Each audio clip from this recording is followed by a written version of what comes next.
gentlemen, may I introduce the Water Garden Wizard, Guru of Goldfish, King of Koi, Lord of Lilies, Pudding Pro, Maven of Mud, Outer Lace, Connoisseur of Clarity, Aquatic Aficionado, the one and only Prince of Ponds.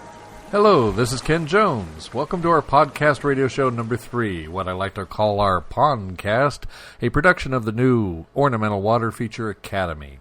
I am the Prince of Ponds, and I'm thrilled to be able to bring you this show. To have fun while answering your most pressing questions. Send them to me by email at ken@princeofponds.com. I will answer back by email, and I may use your question on the show. In episode number 2, we discussed design, talking about location, shape, and features. It was brought to my attention that I used some words that may not be entirely understood by folks new to water gardens and construction. So I thought it would be a good idea to dedicate this discussion to the beginner. Let's assume you have never had a pond or even an aquarium before. You may even be new at gardening. What is it like to own a water garden? What would you expect? What is normal, routine maintenance, and what is not? How do you know when you are successful and when you have a problem?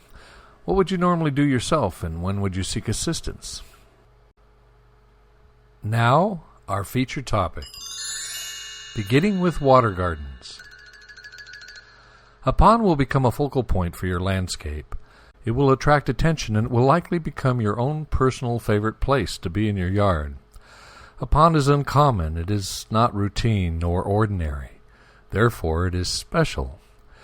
It's an entire other world unlike our own. It is a complete watery environment into which we can gaze and observe. If we choose, we can wade into the water and walk among the inhabitants. Besides the movement, water sounds, colorful fish, and blooming water plants, there is something more about a water garden. That something more whispers to our unconscious. It is without words, and it feels almost mystical. Above all, it feels uniquely peaceful. An established pond is easy to care for, but it does have some requirements. If those requirements are not met, the pond will turn into a dark, smelly pit of debris and decay. We don't want to even approach that situation, so some maintenance is required. Our primary objective is to maintain water quality. Following that, we want to maintain an attractive appearance to the pond and keep its inhabitants healthy. In practical terms, a residential pond may require 30 minutes a week, with some additional time of a half day seasonally, plus perhaps a full day once per year for routine maintenance. Most of us pond owners spend more than 30 minutes on our pond maintenance because we enjoy grooming our ponds. We like to linger near our watery worlds. Backyard ponds come in sizes ranging from the size of a bathtub to as big as a small lake. Most commonly, the residential pond is bigger than a hot tub and smaller than a swimming pool. I recommend something between, say, 8 by 10 feet and 16 by 20 feet. Of course, size will depend upon the space and budget available. Bigger is better because the larger the body of water, the more stable it is in terms of clarity, quality, and biology. Ponds, because they are so different from everything else in our daily lives, tend to get ignored when it comes to maintenance. I have seen many ponds that survived many years of neglect. However, they were overgrown, very dirty, and often contained diseased fish. When it comes to care of water plants, they are not unlike plants in our garden, benefiting from pruning, fertilizing, and fresh soil. Fish in ponds have similar needs to fish in an aquarium.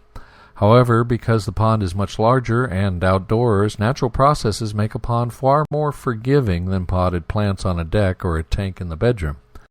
But it is still a captive water environment that requires some maintenance and technology to be at its best.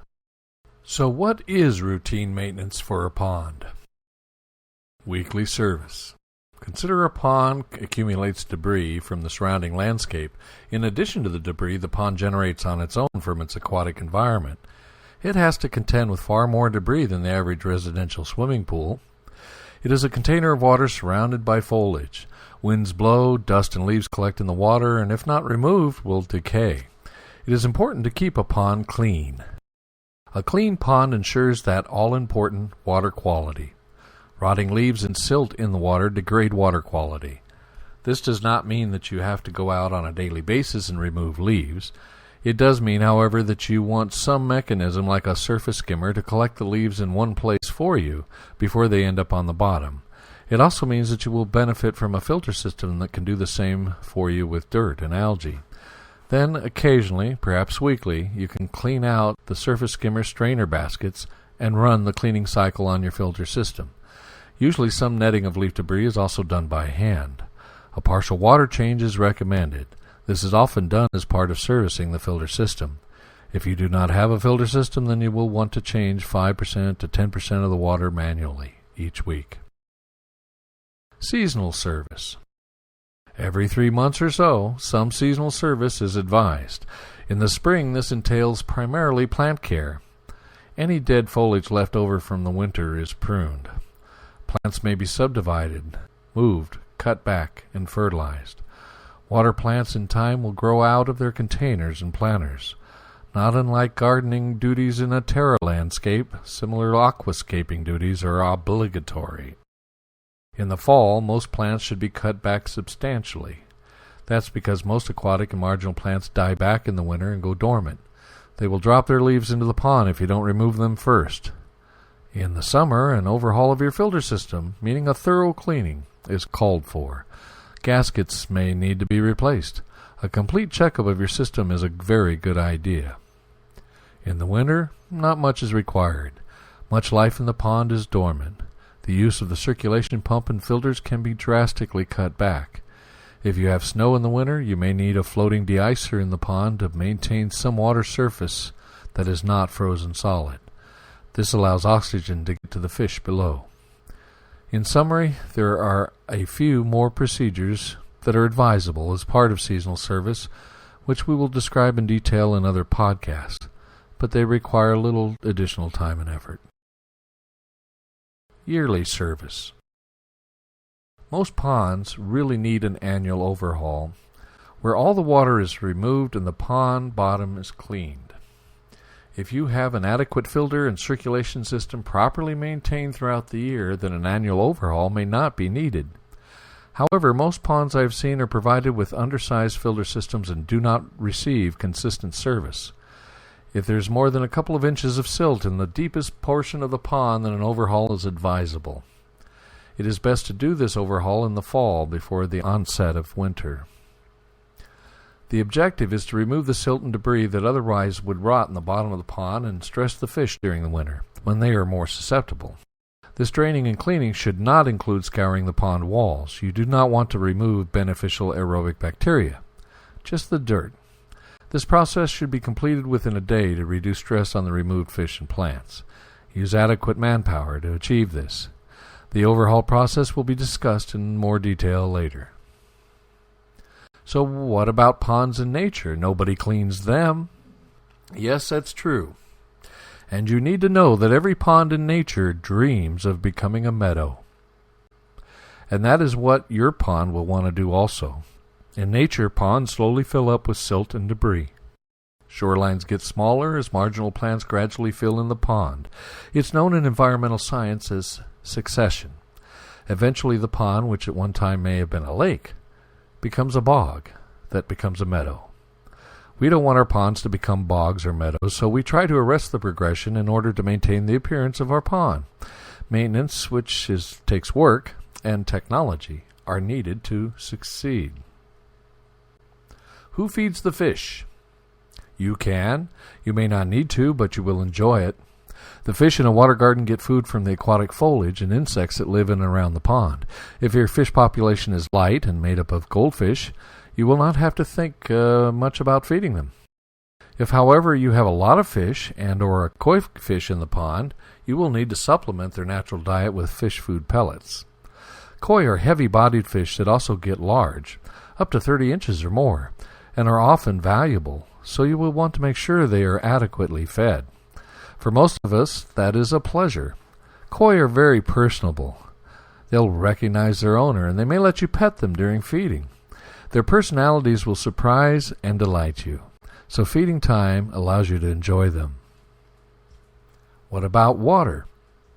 A major component of a water garden is, of course, water. So what do you need to know about it? You may use tap water to fill your pond. Water that is safe for you to drink may not be safe for your fish. Indeed, most tap water contains chlorine and chloramines that will kill your fish. Therefore, you'll need to vigorously aerate and circulate your water for days to age it before adding it to your pond. That allows the chlorine chemicals to evaporate. Or you can use a commercially available water conditioner added to the water to make it safe. The primary component of water conditioners that neutralize chlorine and chloramine is called sodium thiosulfate, and it is available pure and in bulk if you have a particularly large pond. Most tap and well water has an alkaline pH. A neutral to alkaline pH is desirable for pond fish. To be sure, check with your water company or a local aquarium shop to learn about the chemical characteristics of your water supply, and follow their advice. Chances are good that your water supply, perhaps with a little conditioning, will work just fine. Healthy pond water does not smell. If you experience an odor from your pond, that means there is something wrong. Most commonly, odors come from excessive algae in the water, or from anaerobic bacteria, meaning that something is decaying in the water. You need to determine the source of the water and take corrective action. To keep the pond full, an autofiller device is usually employed. Without a waterfall or fountain, a pond can evaporate up to 2 inches of water on a hot summer day. A waterfall, stream, or fountain will increase your daily water loss. An autofiller will keep your pond full. The amount of fresh tap water used by an autofiller to compensate for evaporation does not need to have water conditioners added to it. It is too small of a percentage of the total volume, and it is added too slowly over time as to be of concern. Can you put drained pond water into the garden? Yes, you can. Water from your pond will drain from your overflow pipe due to rain or an ill-aimed sprinkler. Water will also come from your weekly partial water change in the pond. Pond water is normally healthy water containing nutrients for plants. Some pond water released into your garden or onto your lawn can be a good thing. Do ponds attract pests? Well, that depends. How do you feel about children? Half kidding, though, but ponds will attract children, and there often exists a concern about the possibility of accidental drowning. I've seen fences erected around ponds. I've even seen a fence erected around a tiny public fountain, which I think is ridiculous. Some city ordinances require these things, though, so inquire locally. Of course, it is far more desirable to have a fence around the entire property than circling the pond, if a fence is deemed necessary. Generally speaking, ponds attract many creatures, most who are desirable and wonderful to have as a part of your pond community. These include colorful dragonflies, frogs, nymphs, and fairies, although I myself have never caught a glimpse, actually, of nymphs and fairies.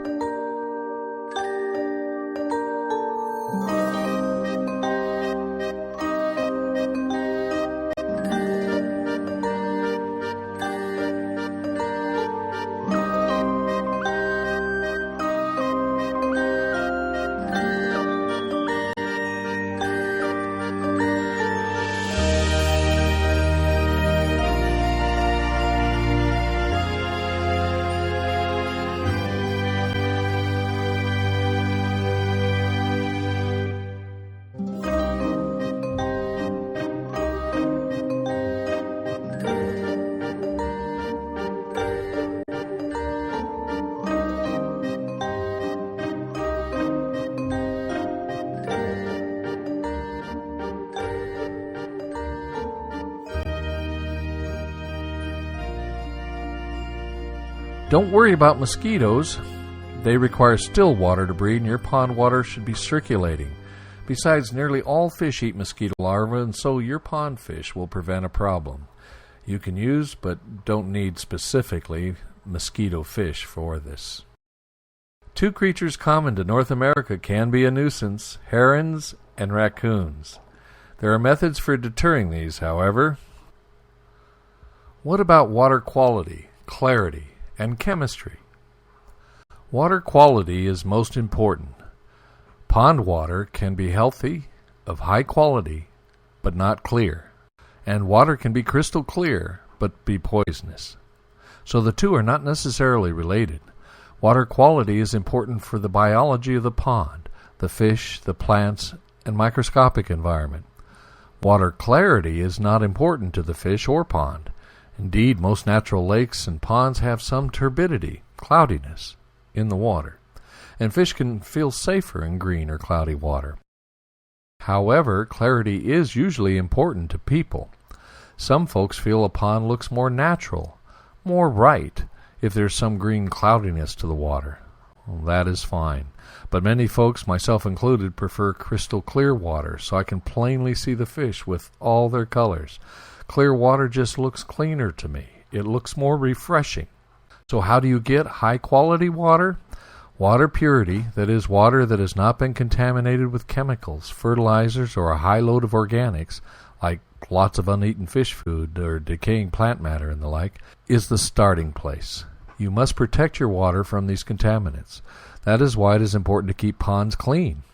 Further, circulation and aeration enhance water quality. High amounts of oxygen and low amounts of carbon dioxide are required for water quality. This is achieved through aeration. Agitation, as by streams and waterfalls, and circulation produced by pumps and jets, provide aeration.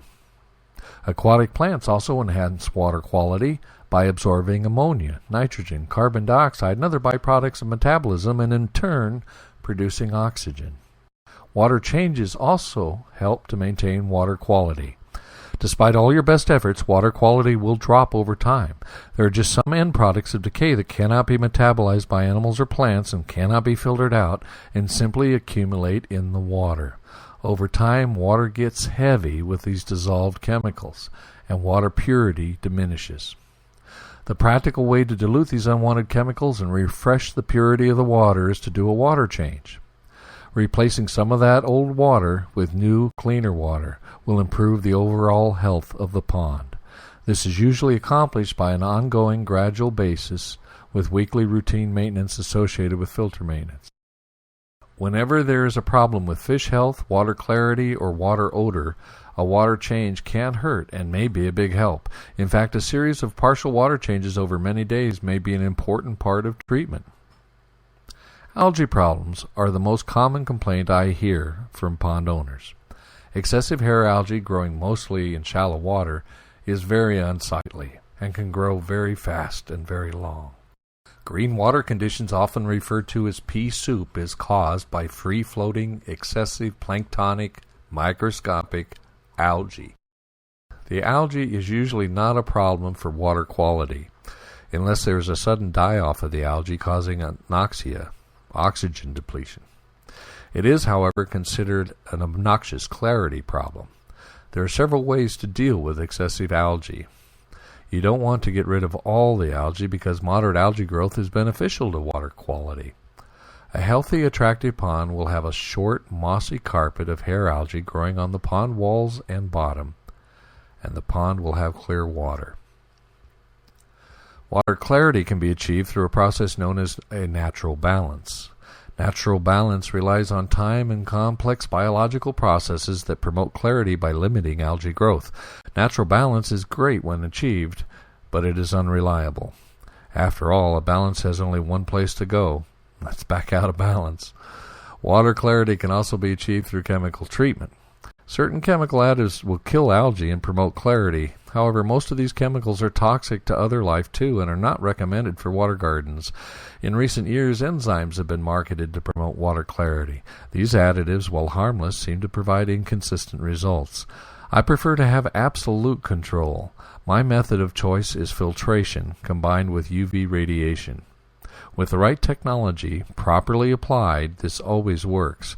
This topic of achieving water clarity is a very big discussion that we will explore in future episodes.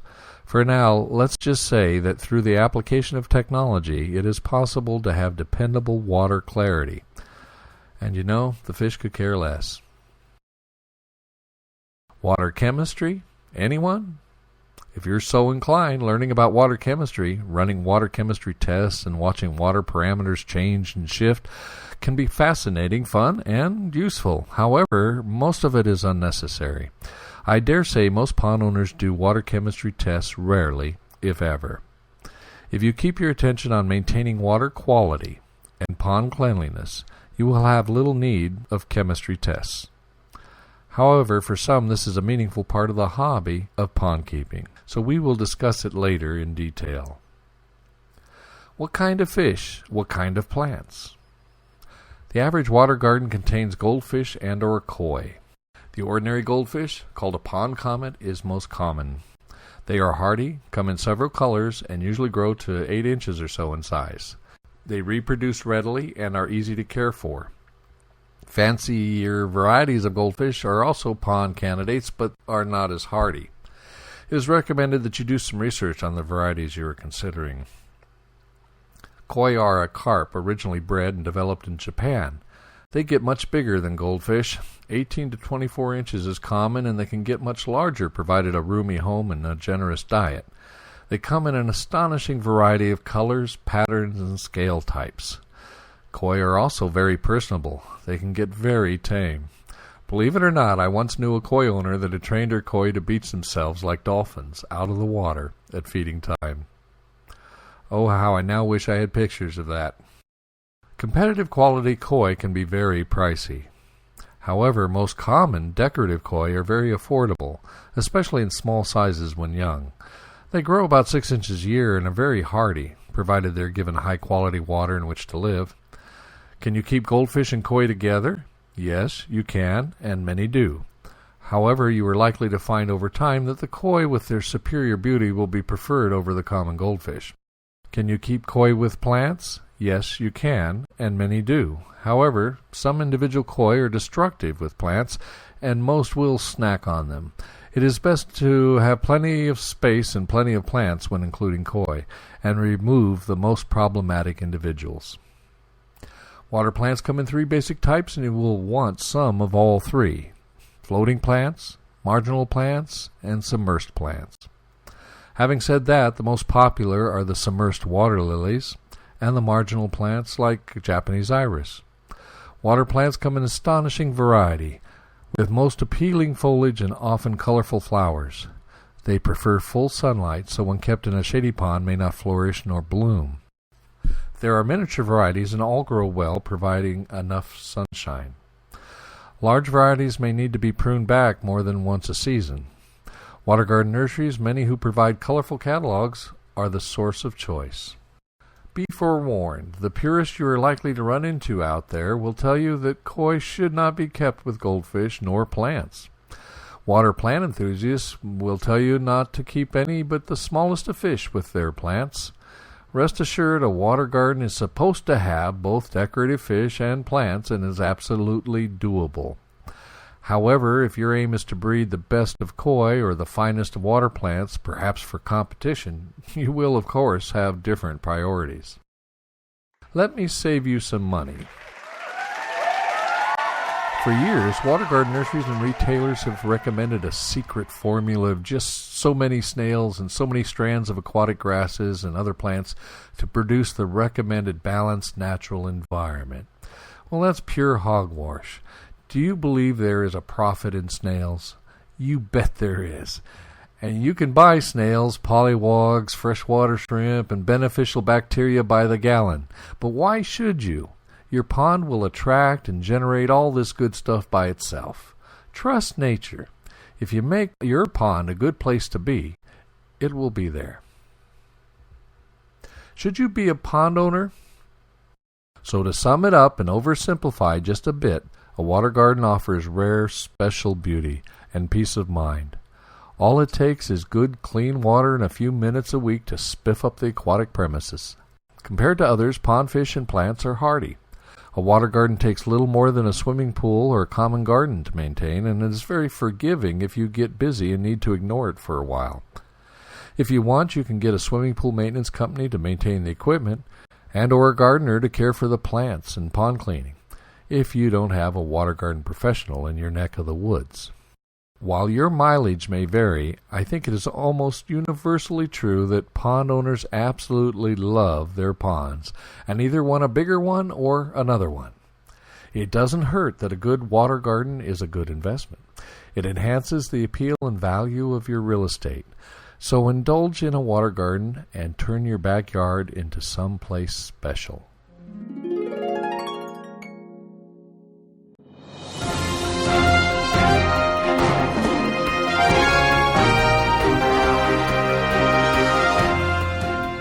I want to tell you about the brand new Ornamental Water Feature Academy. For the first time, there's going to be one place where pond owners-to-be, and professionals in related fields such as landscape architects, swimming pool contractors, property managers, and pond store retailers, and many more, can come and learn and share best practices in the building and maintenance of water features. The heart of the Ornamental Water Feature Academy is its website, where you can see hundreds of gorgeous, high-quality photographs of before and afters, successful features, and step-by-step how-tos. You can connect with others with similar interests on the forums and learn from the experience of experts in the resources list. The library contains articles that delve into every topic in detail. You can hear interviews with industry leaders on the podcast. And maybe best of all, a library of over 40 and growing professional videos are being developed and offered as a part of membership at the site. Now, the Academy is not open to the public yet, as it is still in production, but as my special guest of the Prince of Ponds Pondcast, you are invited to take a peek now.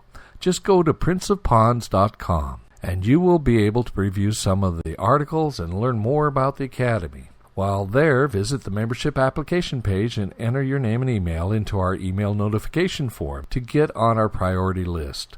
Doing so will entitle you to a big savings should you choose to become a member when the Academy opens. In any case, we will notify you the day it opens so that you are among the first. And why not? It's free to reserve your ginormous discount and your place in the front of the line. I'll see you there. Tell your friends and family about the new Prince of Ponds podcast. Invite them to tune in. And I would so much appreciate you leaving a review comment on iTunes and voting for the show. This is a brand new show, so we could use the boost. You can reach me by email at ken@princeofponds.com. Send me suggestions and questions. I would love to hear from you, and I may answer your questions on the show.